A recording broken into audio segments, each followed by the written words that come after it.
Hello, hello. We have June here. See if we can get Shah in here. So this is EOS URI, or Universal Resource Inheritance. This is episode 3. This will be episode 2 with me and Shaheen from Blocksmith, and he'll be joining shortly. To start out, hey June, so you can hear me good? Okay.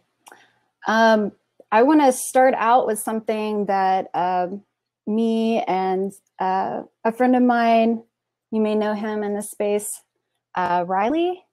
Oh, awesome, you can hear me. So we wanted to share something with you guys. Oh, right, awesome. So let's invite Shaheen in here tonight. Yes, invite him on screen. And let's get into it.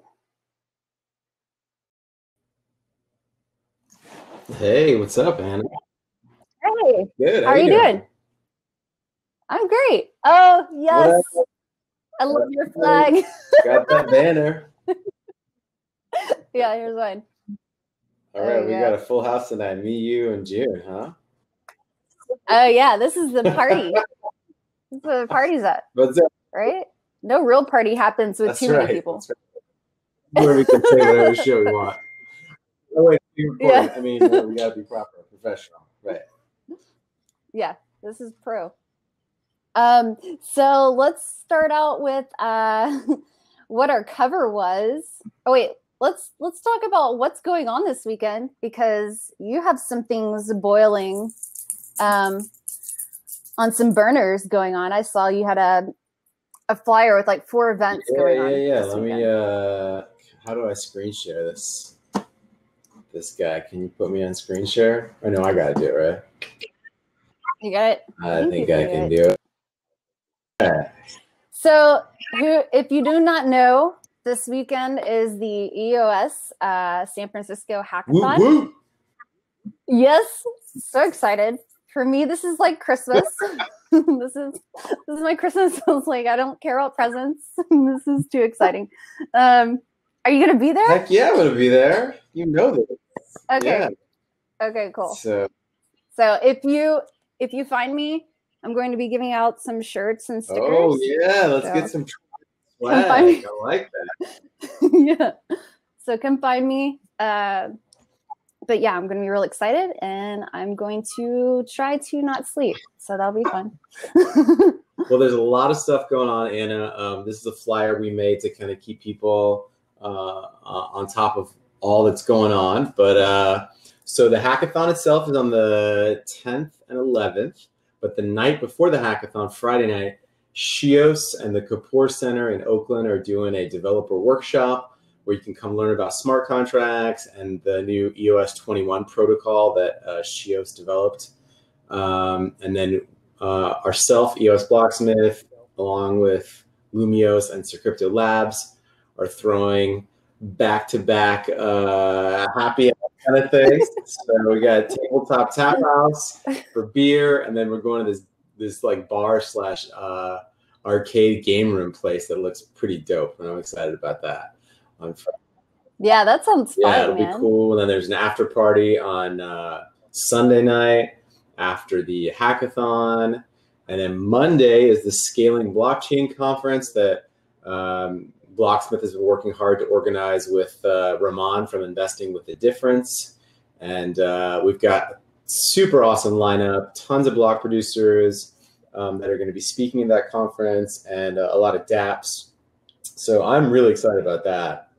And then on Tuesday night, that's cool. Yeah, and then on Tuesday night, this organization called Whale Exchange has been doing these EOS world tours. They've done like, I think almost like 4 or 5 in Asia.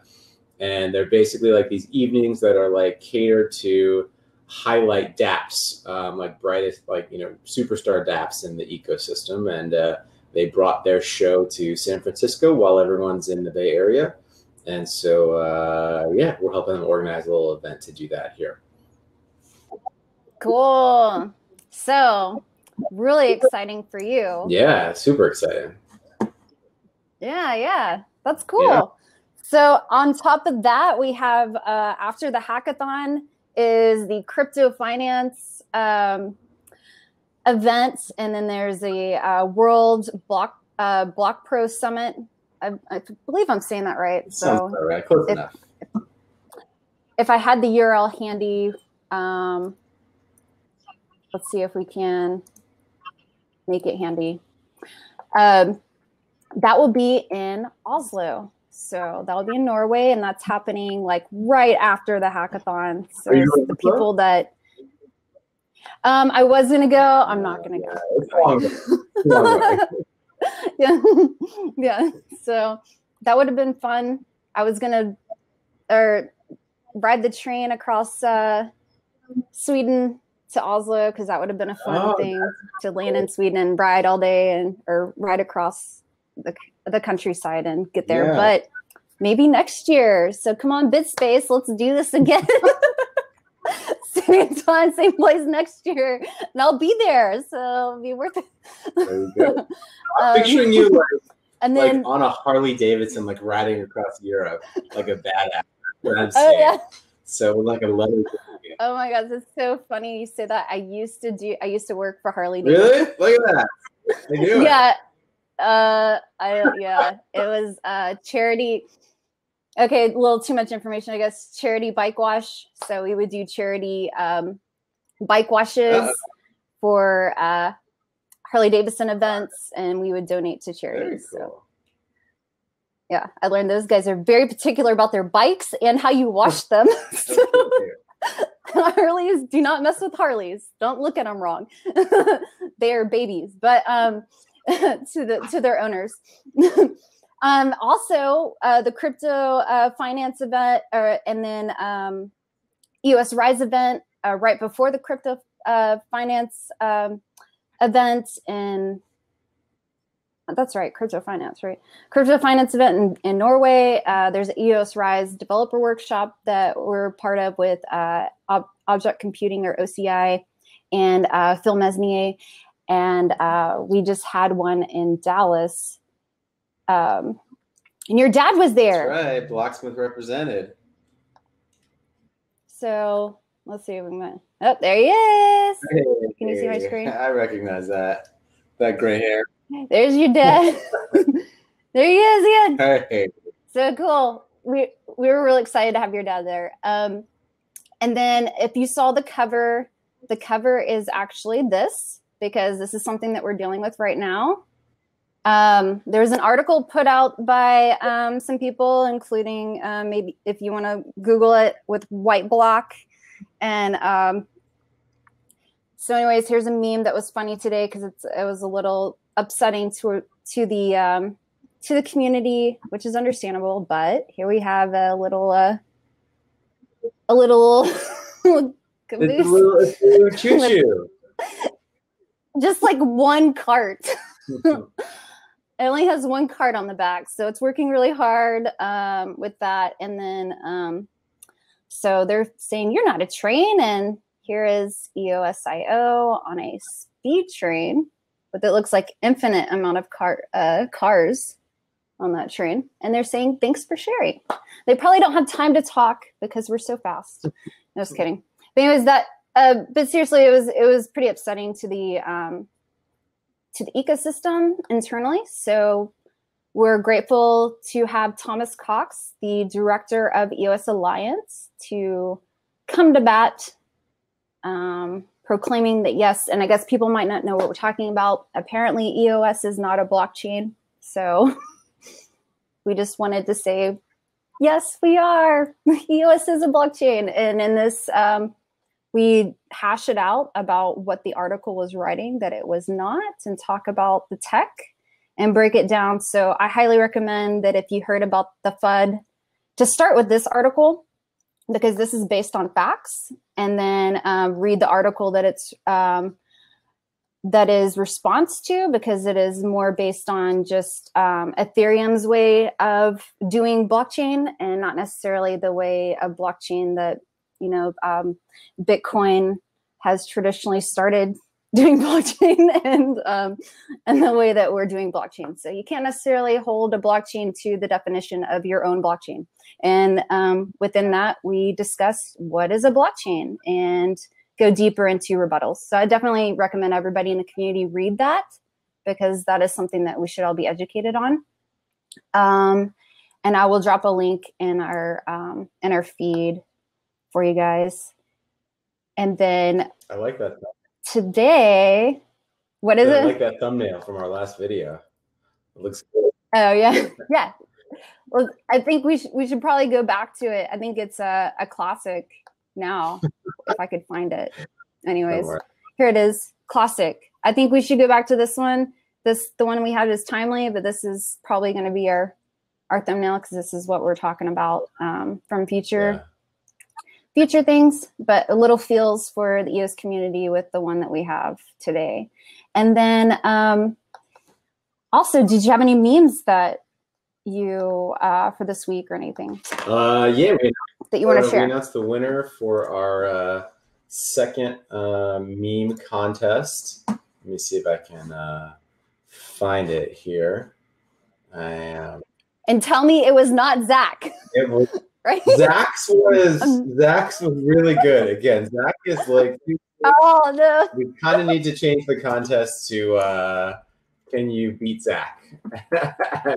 Okay. But let me pull up the if this was Foursquare, Zach would be the mayor of the meme contest right now. Nothing against Zach, but I challenge all the creatives and people out there to come try to take Zach out of the mayorship of EOS memes contest if you can. Yeah, he needs to be. If you can. All right, here we go. Let's see. Let me screen share here. Application window. All right, cool. This is the winner from this week. We got Thanios is, I believe, his name in this picture, and Thanios is making other blockchains disappear. So I'm a super. Oh, okay. And I wish I knew about this before. You like that? This looks awesome. So cool. I like they drew the lines on his chin too. I thought that was pretty funny. Oh yeah, and they made his eyes like really green. It was really well done. And then let me show you. We had a couple other submissions. This was a recent one, and we really liked that one too. These are the judges for the SF Hackathon, and I love that they made Mike Novograss's face like green. Oh yeah, I was looking at this earlier. It's funny. It's funny some of the characters you picked for these people. I'm sure that they like it. Hopefully, right? Hopefully. And the Dan Hammer, Hammer. I don't know. That's immediately what I thought. Like, oh, Dan Hammer. Yeah. Thor's about to throw down the Dan Hammer. We highlight, and this was from a few weeks ago. I really like this one, and it's like subtle. What? But I like it. It's just like a mom that's like hugging Dan, the Dan baby. Oh, is that her favorite? Yeah, is she hugging your favorite? Yeah. It's like subtle, but I like this one too. So. Okay, so like, I have nothing against Vitalik. I'm gonna be honest. Let's see if somebody in EOS hates me now. This is the one that. But I don't really like to hate against people just because they create something. No. It's just dumb to me. You know? I just think it's funny that it's like it is funny. And then this is the one that's. I just want to make that clear. The EOS community is not about hating on people just for the sake of hating people or Ethereum killer. That's not what we're about. Like, that was just a catchphrase that was going to get it to pump and be exciting for everyone. But it's more about the tech and not about a huge competition between protocols. So as we continue to laugh at how funny these are, just know that that's not what our community is about. Our community is about open doors and stuff. Unless you're a jerk, then we will kick you off of our mentorship hackathons opportunities. That you mentioned that, because like today, because I definitely 100% agree with that. I think we are a very open community. And I think that it's about being open-minded. All this blockchain technology stuff is new tools for humanity, and we're still trying to figure stuff out and experiment in different ways. And You know, I think we get defensive sometimes because some people want to pick on EOS or feel threatened by the speed and power of EOS. But I think we're all in this together. And you know, along those lines, just today, the Bancor team announced Bancor X, which is a new, essentially a way to swap Ethereum or ERC20 tokens with EOS tokens. And it's pretty freaking awesome. And that's gonna, like, essentially the first time we're seeing two chains being like super linked together in any significant way. So it's a super, super cool innovation. I'm excited to see what comes about from this. Oh yeah. Yeah. I'm excited too. So that's a good one too. Okay. So the meme contest is ongoing. Hashtag EOS meme contest. Please join it. Check it out. We'll be looking at it every week because it's funny and we want this to be entertaining. And so last week we went over the Universal Resource Inheritance article. Let's share that screen so we can get into the next article.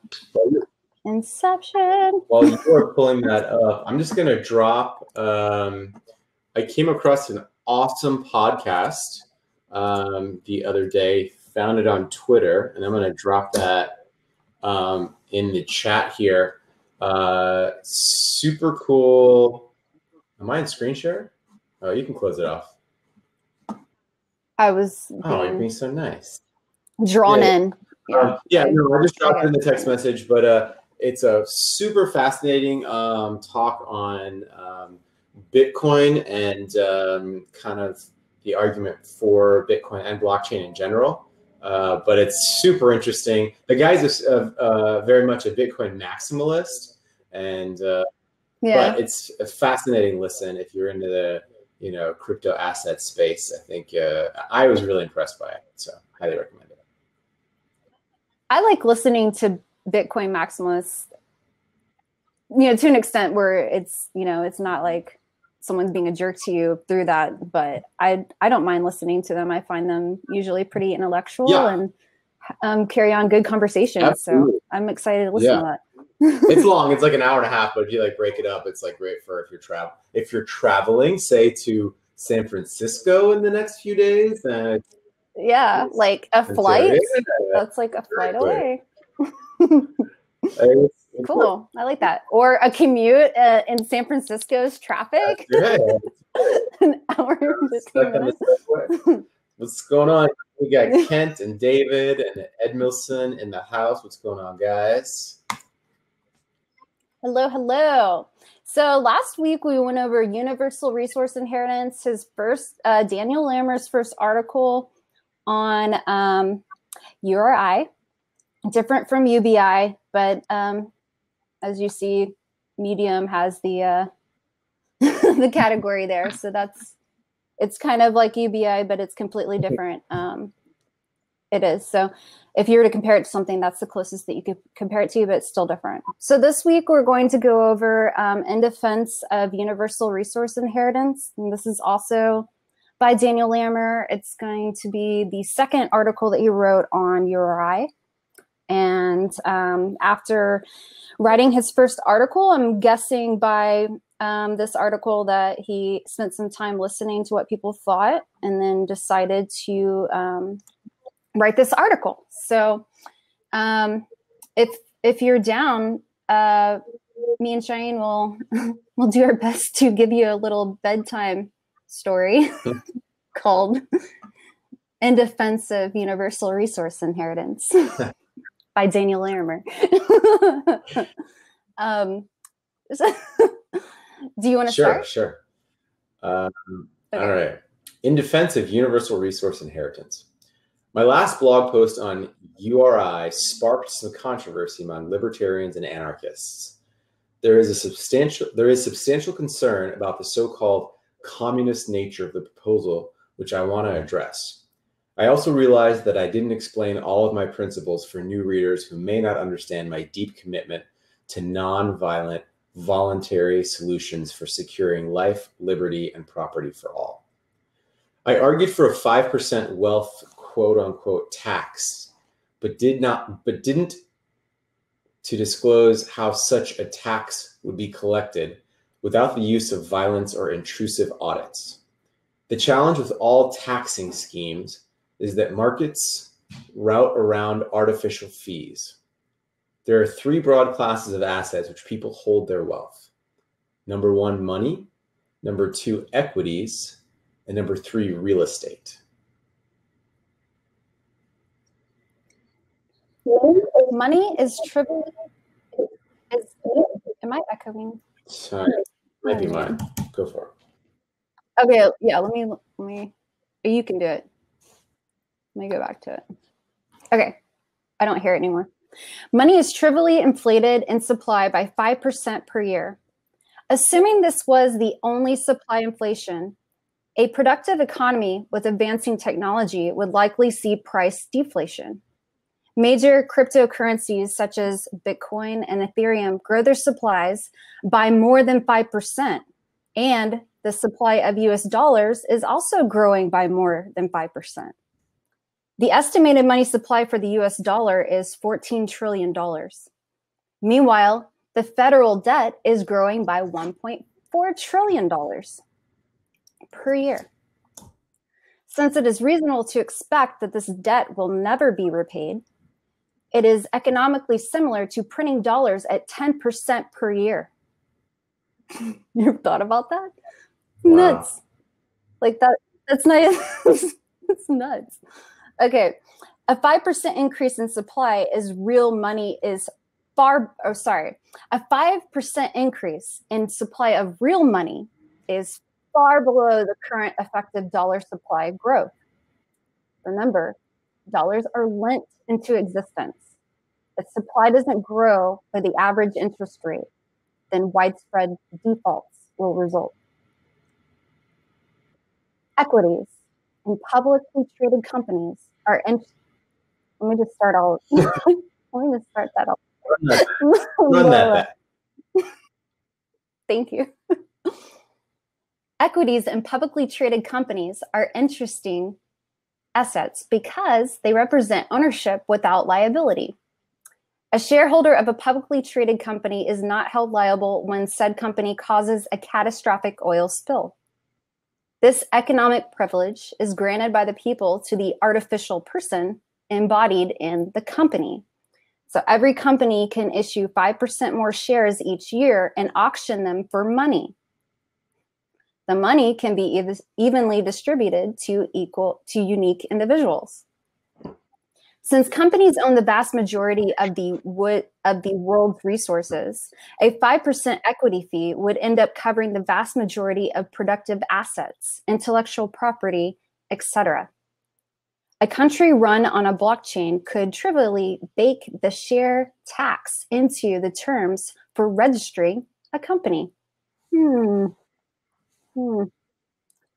So I got one more. Sorry. I just thought I love it when someone talks about a problem and proposes a solution. Like I love that so much because you can talk about problem all day and then more problems and all these problems, but it takes like the extra time to sit there and think outside the box and really grasp out of the ether, like the solution to that problem, you know, or a possible solution. With that last one, it's just super cool because like, you know, people talk about how convoluted just in the United States, the tax code is, and you know, how many loopholes there are, and they're adding new clauses every year. And then this would make things so simple.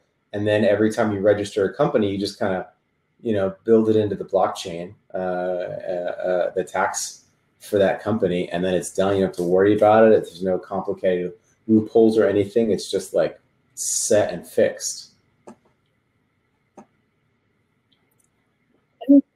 I'm really inspired by this, and I'm sorry. I completely agree with you, and I just had a moment of just total inspiration by this line, like just the idea of The problem with these ideas is that you don't understand that they're real and they can work until someone tries them, right? So like, I really encourage everybody that while we're reading this, if there's anything that inspires you to try something, you have to try it. You have to try it. We're all creators, and this world is nothing if we don't create something with reality that we have.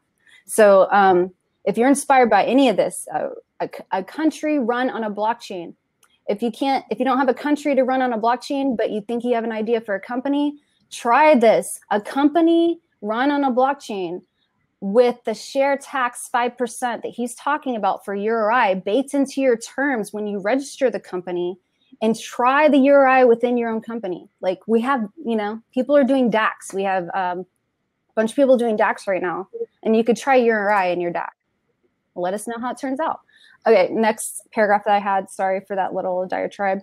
If someone wanted to create a company by contract instead of by law and bypass the 5%, then all the owners of said company would also be personally backing the company's liabilities. This kind of a liability model doesn't scale. Well, it doesn't scale well when others, sorry. Okay, hologram. It's all good. Okay. The green throws people off. It's definitely throwing me off. I turned it off. I'm sorry. I didn't know you could hear it. This kind of liability model doesn't scale well when owners are too far removed from operations. And this is the same thing that's happening with people being so far removed from what's happening with their tax dollars. So it's interesting that he's like, okay, you can't understand it at a mass scale. Let's try it at a smaller scale, like something you can relate to, like a company. So I'm sorry, that was my 3 paragraphs. Good. But. It's a good 3 paragraphs. All right. A huge benefit of this approach is that a company cannot cheat the system by cooking the books unless they are willing to suppress their own stock price, which is determined by the market. Real estate is already subject to a property tax based upon assessed value. The existing system is broken because it relies on appraisals given by the government. A very simple solution is to put all real estate inside a company and issue shares which are auctioned off at 5% per year. Owning 51% of the shares gives voting control over use of the land and all improvements on it.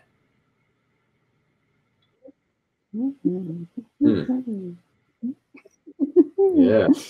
I'm thinking crypto land in Wyoming. Yeah. Let's do it. Like, Wyoming doing stuff. Let's all just go to Wyoming. We'll set up a little land area. We'll do the Let's do it. 5% per year. I'll send it off. We'll all trade in crypto, and we'll all be incorporated in Wyoming. Let's do it. Sorry. No, right. I feel like if I moved to Wyoming, I'd double the black population like instantly. It'd be cool.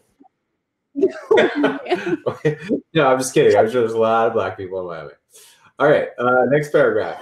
All of my numbers in my prior URI proposal were based only on taxing these 3 things in this relatively voluntary way.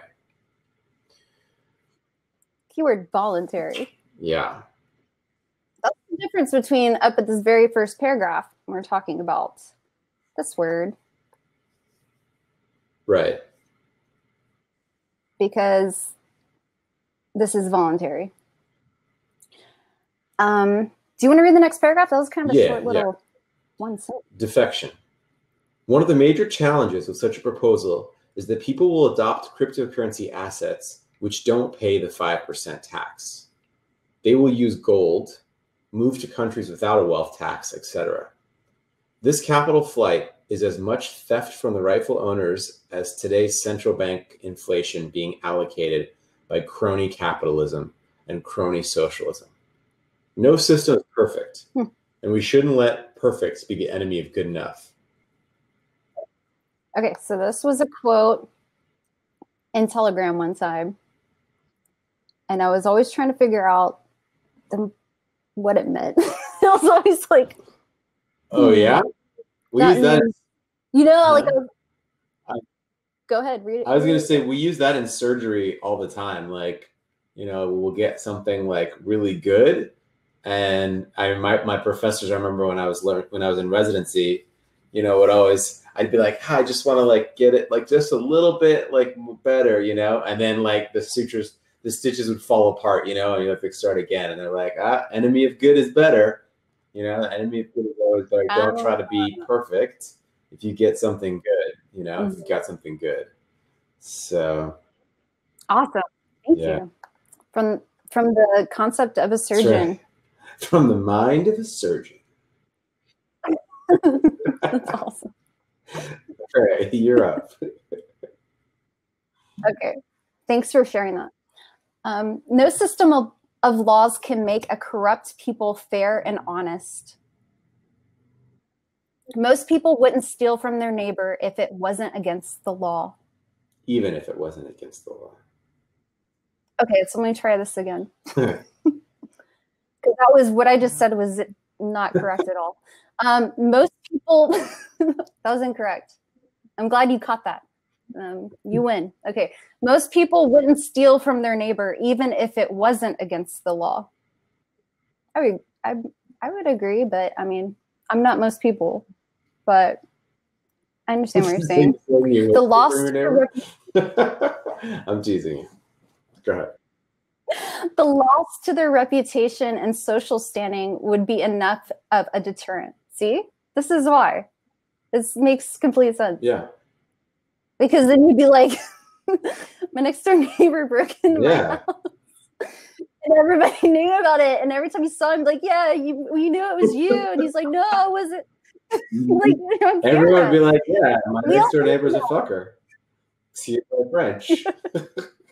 No, but it's serious. There's consequences besides just being wrong. That's not French. Okay. This way. Likewise, an unjust law will be widely broken and difficult to enforce.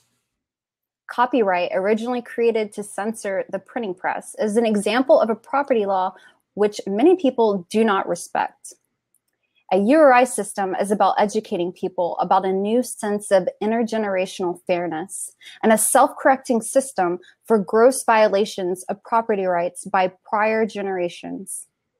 For it to be effective, the vast majority will need to understand and support the concept based upon its intrinsic fairness.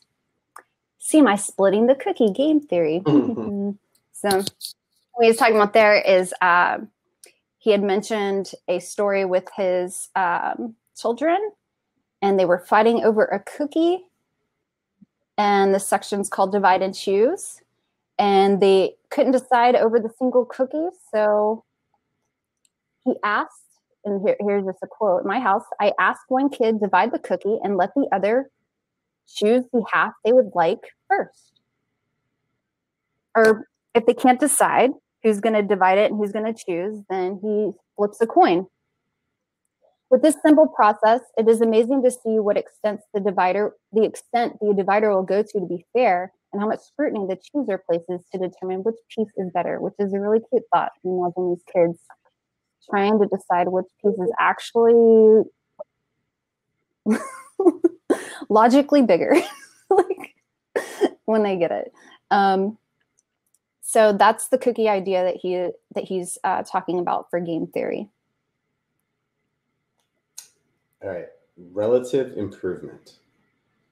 From the lesser of two evils department, a URI system could replace complex, impossible to understand or follow, privacy-destroying income tax systems. It would replace our corrupt unemployment, welfare, child support, and social security systems. In effect, half of the population is already receiving cash payouts. The current system punishes those who increase their income and tells people that they qualify for money based upon their, quote, need. This need-based distribution is far more harmful to the mental well-being of those who accept it than an inheritance-based distribution. And I super agree with that. Yeah, like coming from I come from a humble background, and I do think that people get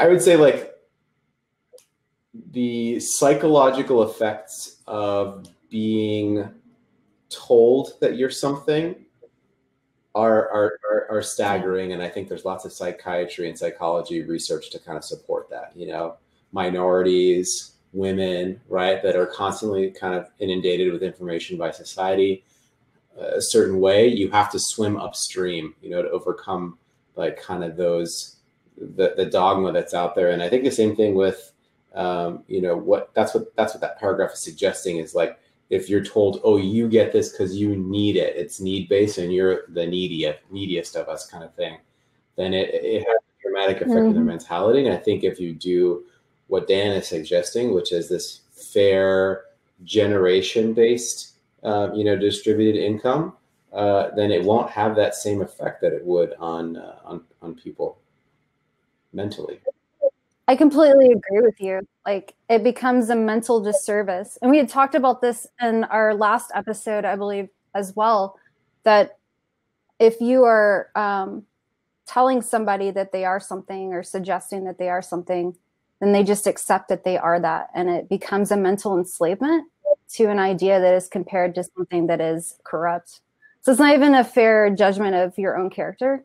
If you have millions of people that have the wrong sense of their own character, in which they just give up on who they are because they're told that they're something, and it makes them sad, so they just give up on who they could be because they're already told that they are this, that becomes a generational curse that just repeats every generation because they are repeating what their parents had said, or they're repeating what they had heard their whole lives between their parents or whatever, whatnot, and what their parents were told. And it just keeps repeating. And I just see this as like a break in the pattern, you know, like this is an opportunity to break the pattern. If we could change the mental frequency of millions of people to something that is more hopeful and enlightening and not restrictive, like imagine what kind of actual, you know, human race we would be, you know, as earthlings. Like, you know what I mean? Like if we were all like on a higher frequency of thought about ourselves and the world and opportunity, imagine what we could create then. And I just think it's so beautiful to have some kind of way to maybe get out of that. Yeah. Peace treaty. A URI system is not an entitlement system. It's a peace treaty designed to recognize fair negotiation of property rights in a world otherwise governed by might makes right. To qualify, one must be able to demonstrate they understand the peace treaty. To reject the peace treaty is to have the masses reject your claim to property rights as you have rejected theirs. So I guess, you know, you can't ride the fence, I guess. Yeah. You can't ride the fence on it. Either you're about the peace treaty and you are, I guess, a participant voluntarily, or you are not recognized.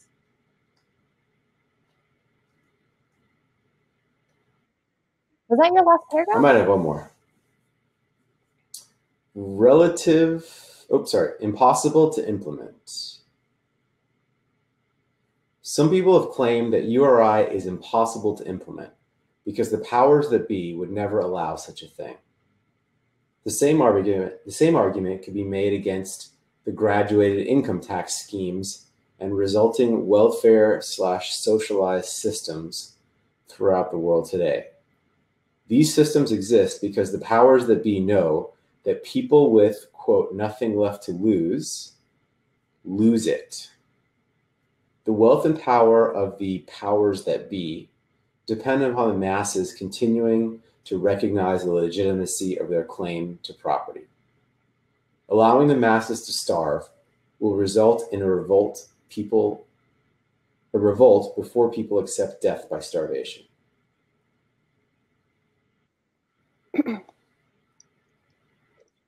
That's really true. Almost 50% of the population already supports UBI proposals. And most of those who reject UBI proposals do so for philosophical reasons. If URI can provide a logical, if URI can provide a logically consistent philosophical foundation for initial allocation of the universe's resources, then it is conceivable to get supermajority support for the concept. Even though I do not advocate violence or coercive governments, I believe that many would tolerate using governments to enforce honest reporting and taxing of wealth upon penalty of deportation. Such a system would be an improvement to the system of taxation and wealth redistribution and wealth redistribution we have today. I apologize, guys. Please forgive me. I am human. But only human. So, in the meantime, I believe that non-hypocritical supporters of a fair property rights system could voluntarily create a private society that operates under these rules. If this private society can grow in market power and influence, then eventually it could take over public opinion. The key to the success of such a private society is that it conditions memberships. Is that I think it shouldn't have an S at the end. I think it should be conditions. And that it conditions memberships and therefore qualification for URI upon tested understanding of the economics and principles behind URI and voluntary payment of dues proportional to wealth. So I apologize. That was really hard to listen to. But I believe what he's alluding to in this paragraph, which is really exciting, I didn't really notice it before, was this private society, and which it reminds me of maybe a DAC. Yeah.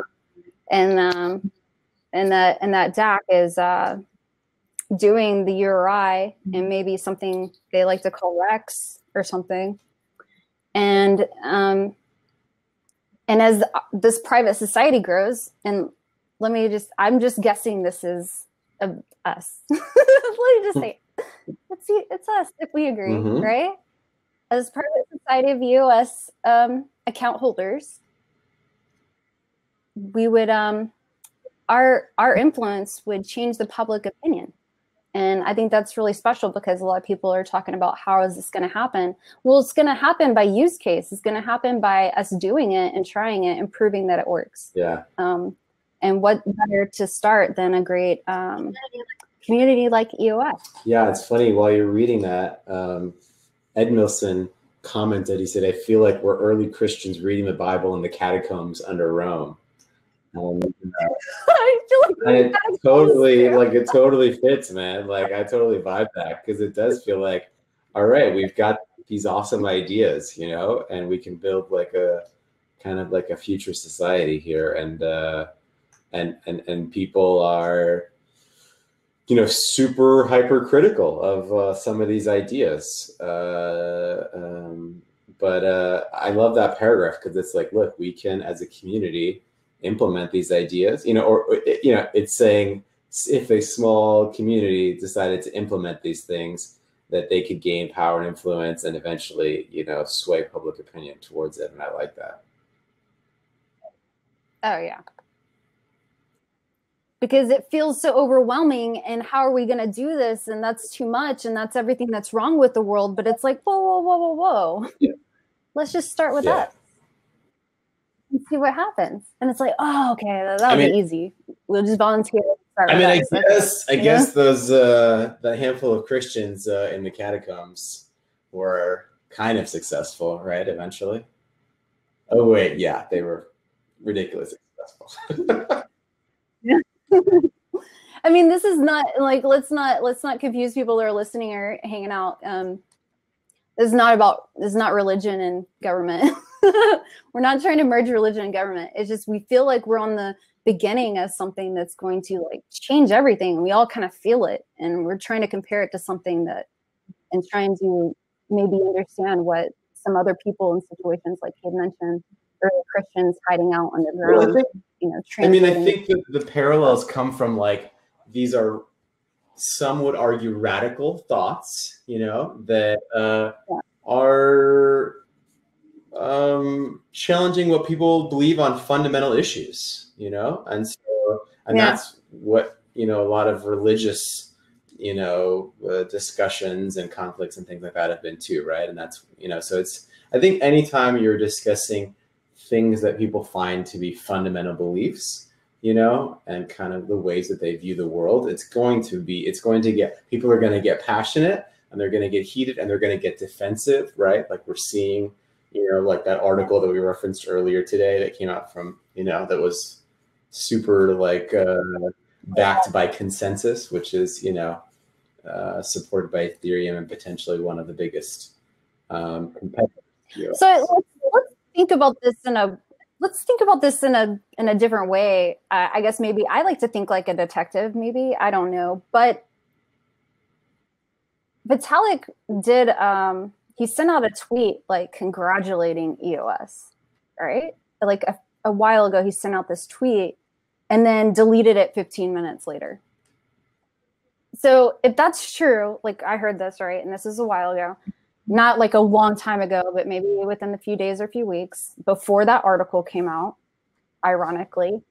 In my mind, if that's true, then maybe Vitalik's like, hey, I'm not trying, like him himself, I'm not trying to fight with the dude. This is cool technology. Like we got to think about what we're going to do. You know, like congratulations while we think and try to figure out what we're going to do, you know, and like bravo or whatever, you know, if that's true. And then he deleted it. What that lets me know is that he's not really salty, but his bag holders are salty. That's what that tells me, is that they were salty about him. Don't congratulate them. Vitalik, we got a bunch of bags that are making us a lot of money. Like, what? Are you nuts? We got to come out with a report now. You know, like that's what, in my mind as a detective, that's what happened. Like, you know, like, we can't have Vitalik doing that. He's our leader. But our bags, we got to protect our bags. You know, like, and report but what technology do we know about? We only know Ethereum, so we'll compare it to Ethereum. And in my mind, that's exactly what happened. I think you make a good point, because I think if you watch these guys closely, and by these guys I mean like, you know, Vitalik Buterin and Dan Larimer, you'll see that they are looking at this from oh, that is an interesting technology as well. I'm curious how that, you know, it's not exactly where I think the right path is as far as like blockchain technology, but I'm excited and curious to see what comes of your project as well. Like if you really listen to what they're saying, I think to some degree they can't like come out and say, oh, I love that project or whatever, right? Because of their bag holders and because there's lots of money riding on these projects, like in these different camps, right? And it's like, so there is some degree of rivalry. But if you listen closely, like, so I don't know if you saw, there was a couple of interviews that Joseph Lubin, who's like the co-founder of Ethereum, gave, where he's talking about EOS a little bit. And like the last one that he talked about, where he was asked about EOS and it as a competitor to Ethereum, you know, I really liked his answer, because he was like, look, it's not as decentralized as Ethereum, but it has a lot of promise, you know, and he's like, I see a future where EOS could be like a layer 2 technology on top of a backbone of like a more decentralized Ethereum kind of thing. And that's him just kind of giving his belief, right? Like he just thinks that it just, you know, he doesn't like the trade-offs that EOS is given compared to what Ethereum is doing, right? And, you know, there's some of us that are more pro EOS who don't like the trade-offs that Ethereum has given, you know, in lieu of the trade-offs that EOS has given. But you can see that there's appreciation and respect for these different blockchain projects and the potential that they have to improve society moving forward. And that's what, like, kind of what I glean from a lot of these interviews. And I think that's what you're alluding to with that Ethereum, you know, with the Vitalik comment, like, right? Like that's probably how it truly felt. And then some lawyer was probably like, no, you gotta, you know, or some financial advisor was like, no, you gotta delete that, because that's too pro EOS, right? And so they're playing a little bit of a publicity game as well.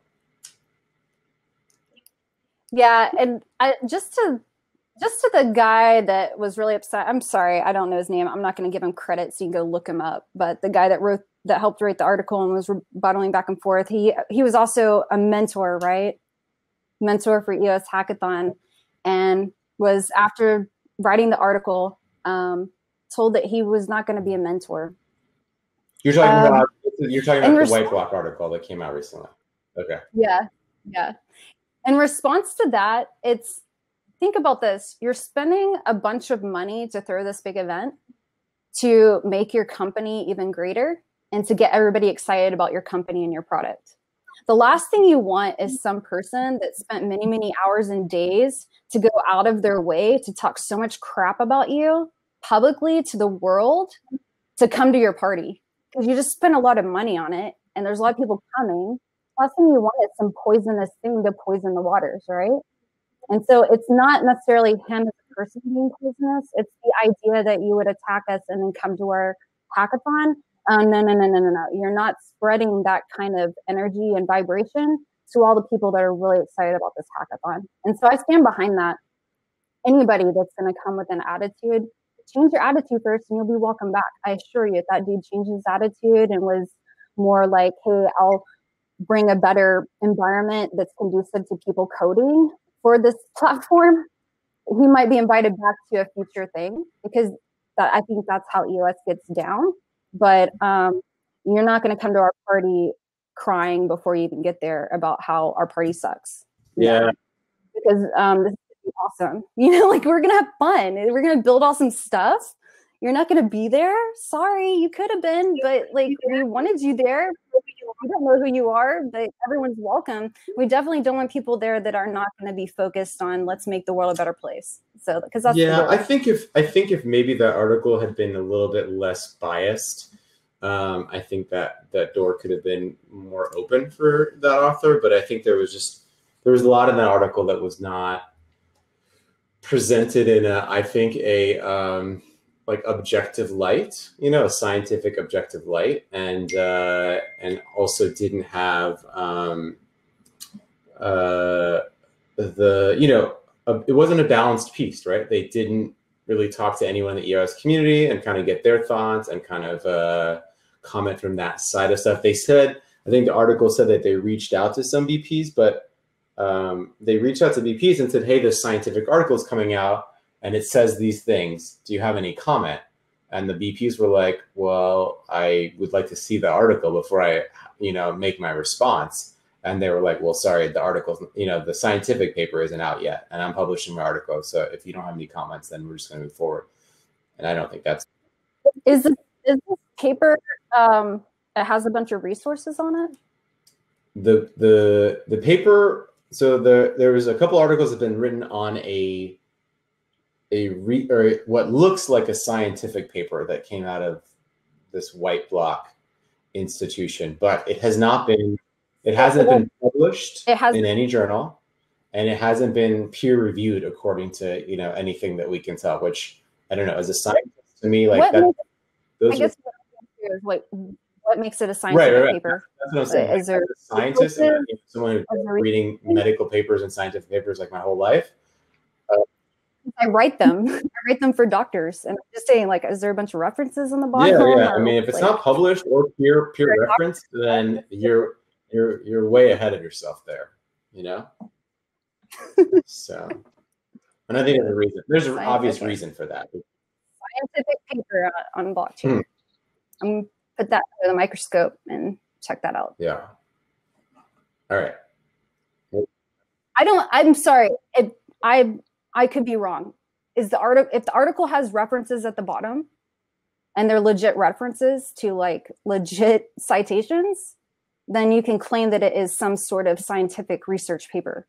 But if it has no resources at the bottom to reference that are not biased in any way, or there are not citations that are, that are not biased, that are scientific, then you can say that. So I'm just interested in what their actual.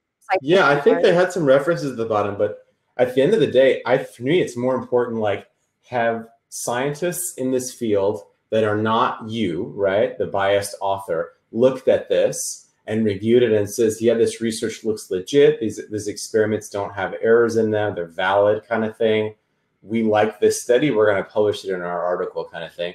They don't have any evidence of that, right? So it's basically like, a bunch of people in the same room, like feeding themselves, like, yeah, this is great, this is awesome, but it hasn't been like looked at and reviewed.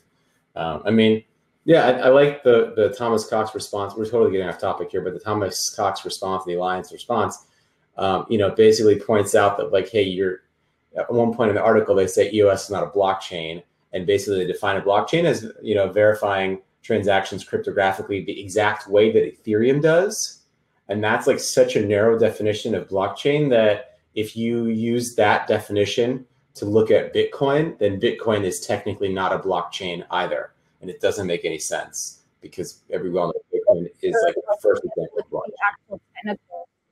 I'm sorry, like the technical definitions of blockchain. Do they reference Ethereum or do they start with Bitcoin? Yeah. So, all right, let's focus on the article here. Okay, so at one point so we're on the same road. The road is blockchain and the protocol is the vehicle. So at some point, listen, you know, I love Suburbans because they're big. You can take your whole family. They're, you know, their biggest thing on the road, whatever. They're old, they're big, they're gas guzzlers, and they are harmful to the environment, right? But it's still on the same road as blockchain. Or you choose Tesla. It's faster, it's not hurting the environment, it's revolutionary, it's different. So you have a gas guzzler, or you have something that is not hurting the environment and is not a gas guzzler, is in paying fees. You know what I'm saying? You're not paying fees. You're not gonna have to replace your catalytic converter. You're not gonna take it to the shop. You just update your smart contract. You add a chain, and like you do update on your Tesla overnight while you sleep. This is EOS. So like you have to just think, we're in this together. We're on the same road. We're in different cars. We're trying different things. It doesn't mean your car's better or not, because I would still like to have a Suburban to go take my whole family somewhere, right?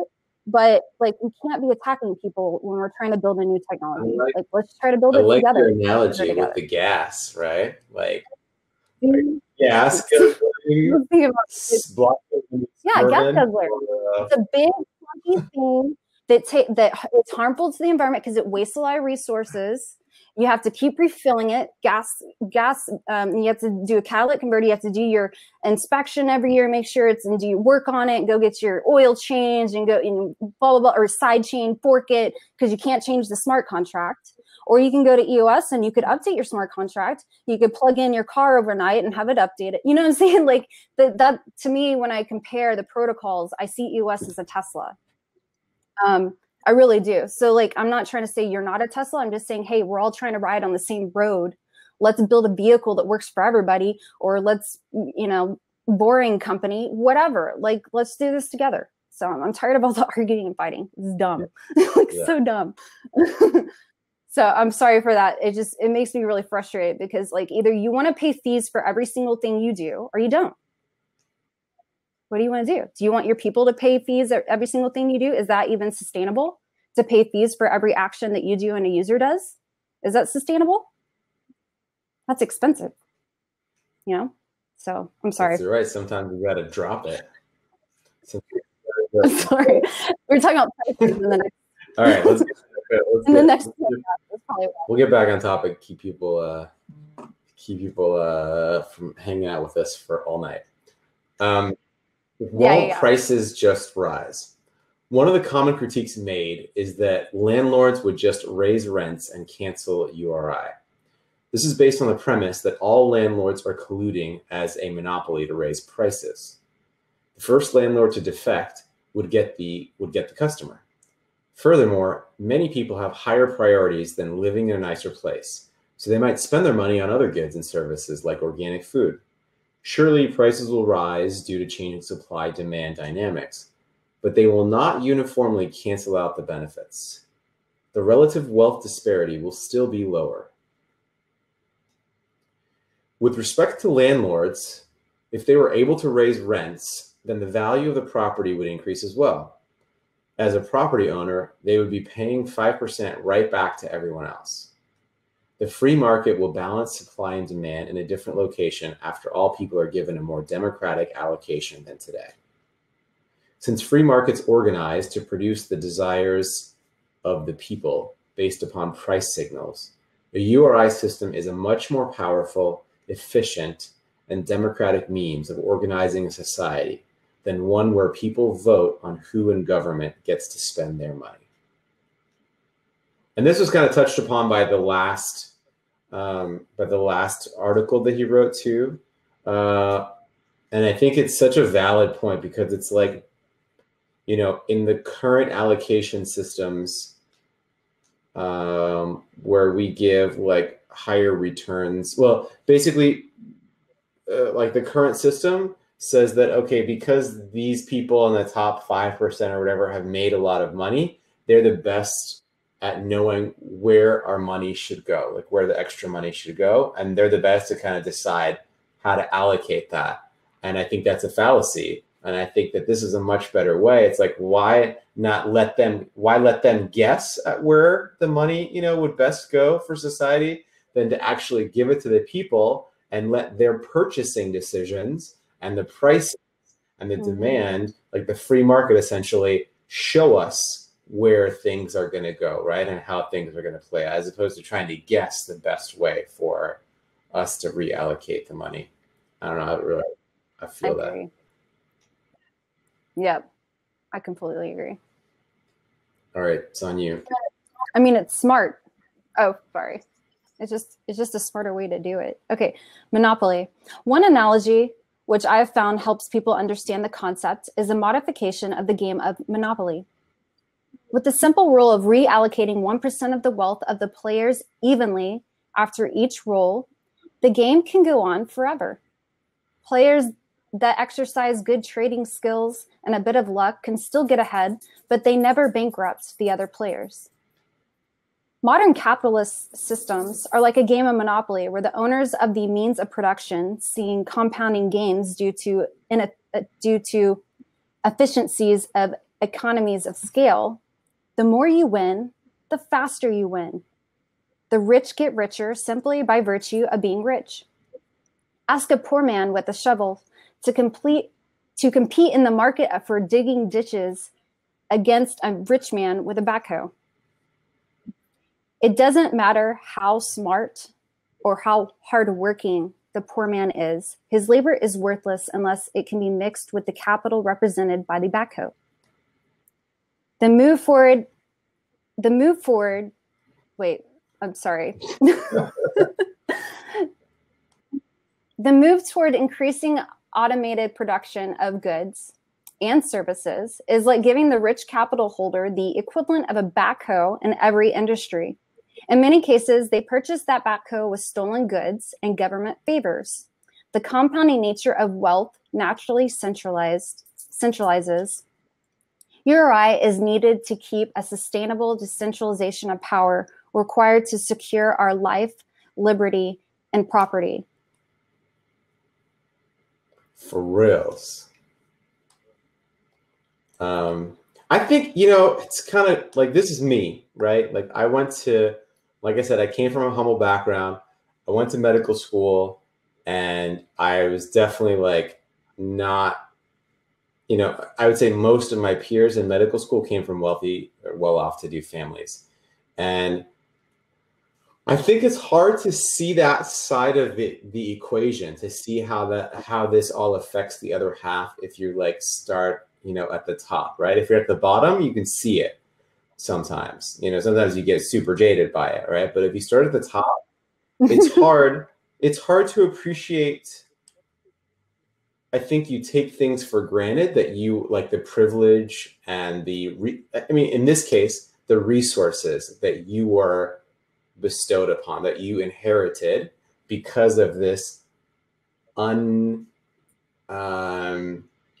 know, whatever Dan describes as like an uneven or inequitable system of resource allocation that is based on the violence and claims and whatever means that people, and wars and whatever means people, you know, establish their current wealth system, or their ancestors established their current wealth. It's hard to see it. It's not in your interest to kind of take a long, hard look at it, right? Because you started in a good place, and you can easily tell yourself that, oh, that person is not where I am because I'm smarter and I use my resources better and blah, blah, blah.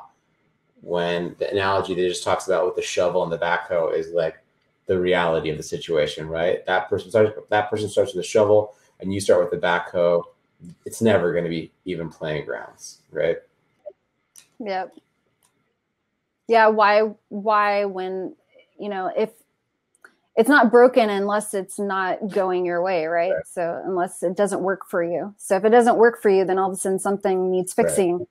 And if life is working for you, then it doesn't need to be fixed. I mean, there's so many analogies, right? Like it's hard. I think it is harder for a man to see the inequalities or the injustices, the subtle sexism that women face on a daily basis. You know, it's possible, but you have, as a guy, you just don't think about it. It's not in your plain film of sight, you know, plain line of sight. You have to go out of your way to kind of like see it, even though it's right there. It's not something that you face every day. And with a lot of women in tech, it's something that they have to wake up and like look in the mirror and be like, you can do this. Yeah. They're not going to get to you. Don't show any emotion. Yeah. You're going to kill it. Like, you know, like, and then you go and you do your routine and you try to just be ready for the battle. That's what it's like. Like, if you want to be honest, and I'm sure everybody in their own right, within their own situations of that it kind of feels like a battle, but you don't know what that feels like or even care until you're in your own kind of battle, and then you can compare those. But you know, that's what makes us all so awesome. We're so different. We're all humans. We're all experiencing life different, and we have all these different things happening in our lives that make us different people and experience reality different. It's just, we're all different, but we're all equal. No matter how much money you have, we're all equal. And so in this sense, with you or I, we're giving the world an opportunity to know what reality would be like if people could actually conceive that we're equal. And that because you have more money or your parent is so-and-so with whatever, you're special. No, you're not. You're just some spoiled kid. Prove yourself. What are you going to do to the world? Like, and that's not saying that you're a jerk because you have money. That's saying don't get soft and comfortable because your parents worked really hard to make this life for you. Don't do it because you have to like jump in with all that you are and figure out who you are. Reality is an experience. It's not just a picture show, you know, like where you just sit comfortable and, you know what I'm saying? So I think that's another thing that's important about, I mean, and I'll read this conclusion so we can get out of this. Conclusion, the concept of URI is something that everyone should carefully consider after setting aside preconceived notions about the nature of property rights, socialism, and capitalism. And so we can close that out. What do you think? Yeah, I think that's he dropped the mic at the end. Well, the nature, what do we believe it is? What do we believe it is? What is it to us? How can it be different? It could be way different. We can look at it in this way of this URI, and it could be completely different. I'm just now seeing the comments. URI seems almost blasphemy to some people who are diehard libertarians. And he addressed that in the rebuttals that actually it should be falling off my fit bike. It should be, it shouldn't be blasphemy. It should make more sense to you if you're about free markets. Yeah. If you're a libertarian about free markets, then it should make more sense to you. If it doesn't, it's because you have these preconceived notions of what it is or what it's supposed to be or how it's supposed to work. This reality was shaped by a select few people. We can change it. We can change it together. It doesn't have to be this thing where people struggle and they pay 1% of the world everything that you have. Yeah. It doesn't have to be that way. And it doesn't have to be a war. It could just be us in this society of EOS account holders on a blockchain doing it different, and it's producing different results. And then some people start wanting to try it in a country sense or whatever. But you know what I'm saying? Like, it can, if we just volunteer to do it and try it, let's see what happens. It'll be fun. I think it'll be fun. Let's see what it's, what are you gonna lose? Like, I don't know. What are you gonna lose? Like, for real, if you're trying to make money on EOS, let's talk about it. Rex, Chintai, there's so many different ways that you can make money on EOS, right? URI is another one. And it's not a bunch of money. It's just, instead of just investing and hodling, how about you invest and make a little bit more? How about you invest and then invest in a little in Rex and sign up for URI and invest in little in Chintai, and then maybe compare the payouts from Rex and Chintai or whatever, because, you know, those guys are kind of going head to head, and the community likes both of them. And we're not trying to compete, but we're trying to make them better, right? Healthy competition. So, really nice, I mean, rate of returns recently. Yeah. It's up in like, yeah. Chintai's been really good. So it's dope. If you haven't checked out Chintai, check it out. Yeah, check out Chintai. A great project by many block producers, put on by EOS 42, and it's a community project. So they're doing all the muscle and mind behind it and pushing it forward, but they are making it for the community. Yeah, shout out that's pretty cool. And Andrew and Mike and David P and the team behind Chintai has been working so hard, and all the BPs that have contributed, of course, like the wonderful and magical EOS Tribe team. Thanks. So, right. And Big Blocksmith. We have nothing to do with Chintai, but thank each other the whole time. But Chintai, Rex, URI, there's so many different ways that you can hire vibes. Like, there's so many ways that you can make money just investing a little bit in EOS and just playing around with it instead of hodling, whatever. Just go invest it in those platforms, sign up for URI. Let's try it out. Like, let's try to do something different together. I mean, it's a digital nation, so we're not hurting any property. You're not hurting any physical land by trying out some URI and some Rex, right? For URI, let's do something different. Boom, right there. And you know what I always try to do in a situation? I always repeat, like, think different. Yeah, exactly. You know, so let's do something different. All right, on that, what do we got to do to close this out? Do we need to give any shout outs? So, like, the event's coming up. Thank you, everybody, for joining us. We went a little longer than we wanted to because we went on about white block article, which was needed at the time because it's on everyone's mind right now. But the EOSIO Hackathon is this weekend, San Francisco. There's a bunch of events that Shah just shared, and you can find that on his Twitter, and I think he shared it in the group as well. I hope to see you at some of those events. We'll be at the Hackathon, so if you're going to be there, come say hi to us. We'll be there. We'll be working really hard. Forgive us if we seemed preoccupied. And then we'll see you this weekend, and then also all the great events that are happening next week in the crypto finance event in Oslo, the DevCon event coming up in January, and EOS Rise Developer Workshop will be at Oslo and at DevCon. It's just really fun. So if you're around those locations, come get involved. If not, if you'd like to get involved virtually, please join everybody on Telegram groups, and we'd love to see you around. So thanks for joining us. We'll see you next time, and I hope you have a great weekend. See y'all later. Thanks. Bye.